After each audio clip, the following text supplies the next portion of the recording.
بسم الله الرحمن الرحیم. السلام علیکم ورحمت الله وبرکاته. انګلیش ټو پښتو لرننګ.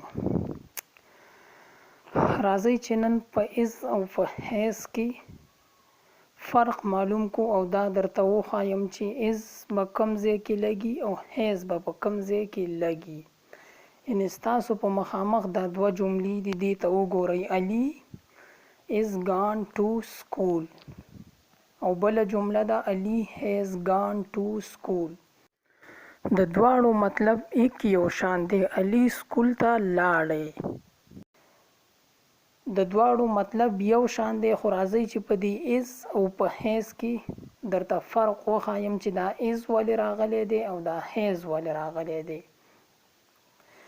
دا از به موږ هغه وخت کې لګو کله چې موږ ته پته یعنی زه وایم چې علي از ګان ټو سکول، علي سکول ته تللی دی، خو چې ما ته دا پته وي چې علي اوس په سکول کې دی نو هله به زه از استعمالوم چې هغه ما ته پته وي چې علي په سکول کې دی نو زه به بیا وایم چې علي از ګان ټو سکول یعنی علي سکول ته لاړی.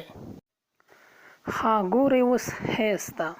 علي هیز ګان ټو سکول.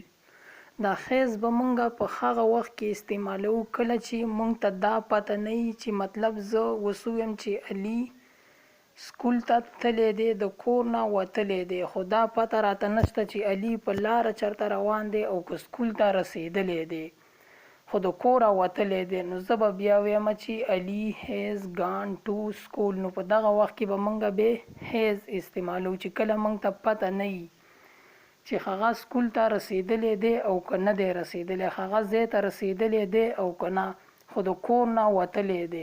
دا پته موږ ته شته. نو چې کله موږ ته دا پته وي چې د کوره وتی دی، د سکول دپاره وتی دی، خو آیا په لاره دی یا سکول ته رسېدلی دی نه دی رسېدلی بل چېرته تللی دی، نو دغه وخت کې چې دا پته موږ ته نه وي بیا به موږ لګو علي هیز ګان ټو سکول.